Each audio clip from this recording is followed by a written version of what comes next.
పురాణాల్లో సురాపానం, మోడ్రన్ డేస్లో lord of brands. మందుకంత importance లేకపోతే అన్ని కాలాల్లో అది ఉండేది కాదు, ఎవాల్యూషన్ ఈ లెవెల్లో అయ్యేది కాదు. కానీ దానికి ఒక బ్యాడ్ నేమ్ ఉంది, ఆరోగ్యానికి ప్రమాదకరం. నిజమే, డ్రైవింగ్ రాని ప్రతి డాష్ గాడు బండెక్కితే ఆ డ్రైవింగ్ చాలా డేంజరస్.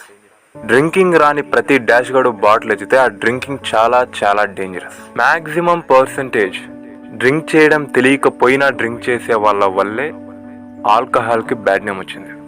దారుణాలన్నీ వీళ్ళ వల్లే.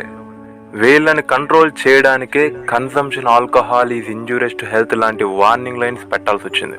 ఈ బేవర్స్ నా కొడుకులంతా షాపుల దగ్గరికి వెళ్ళి వాటర్ బాటిల్ తాగినట్లు టకా టకా తాగేసి బ్రెయిన్ దొబ్బెట్టుకుని, హెల్త్ దొబ్బెట్టుకుని, ఒళ్ళు తెలియకుండా వాగడం, విచిత్ర చర్యలు చేయడం వల్ల పాపం మందుకు బ్యాడ్ నేమ్ వచ్చేసింది. కానీ బేసిక్గా చాలా మంచిది. మెడిసిన్ కూడా రాంగ్ వేలో తీసుకుంటే పాయిజనే. వీళ్ళ మెడిసిన్ని రాంగ్ వేలో ఎక్కువగా తీసుకుని దాన్ని పాయిజన్ చేశారు. సరిగ్గా తీసుకుంటే it's a beautiful experience.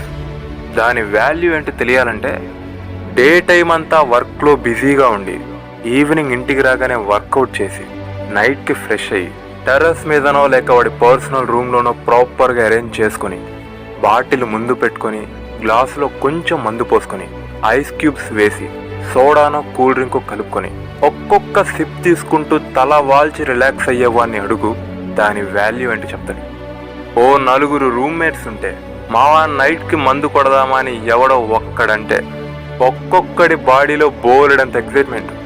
Bright ఫేసెస్తో నైట్కి మందు కొడదామని ఫిక్స్ అయిపోయి మనీ అరేంజ్ చేసుకొని అన్నీ సెట్ చేసుకొని అంతే ఎక్సైట్మెంట్తో నైట్ వరకు వెయిట్ చేసి నైట్ అవ్వగానే ఇద్దరు రూమ్ అరేంజ్మెంట్లు చూసుకుంటుంటే ఇద్దరు బాటిల్స్ కోసం షాప్కి వెళ్ళి సూపర్ హీరోస్ల బాటిల్స్ తీసుకొని చాలా కేర్ఫుల్గా రూమ్కి వచ్చి డోర్ వేసి బాటిల్స్ మధ్యలో పెట్టి రౌండ్ అప్ చేసి ఒక్కొక్కడి ముందు ఒక్కొక్క గ్లాస్ పెట్టి మావా నువ్వు మందు పోసుకో, నువ్వు సోడా వేసుకో, నువ్వు స్టఫ్ తీసుకొని ఎంతో ప్రేమగా మందుని షేర్ చేసుకుంటారు. మధ్యలో గర్ల్ ఫ్రెండ్స్ కాల్ వచ్చిన రిజెక్ట్ చేసి వాళ్ళకి ఇష్టమైన టాపిక్స్ 2-3 అవర్స్ మాట్లాడుకొని ఆ తర్వాత వాళ్ళలో ఎవడో ఒకడు సాంగ్స్ పాడితే, ఇంకొకడు మ్యూజిక్ కొడితే, ఒకడు డాన్స్ చేసి బాగా ఎంజాయ్ చేసి టైర్డ్ అయిపోయి ఆ తరువాత ఒక్కడి మీద ఒకడు కాల్ వేసుకుని పడుకొని ఎవడి గర్ల్ ఫ్రెండ్తో వాడు కాల్ మాట్లాడుకుంటాడు.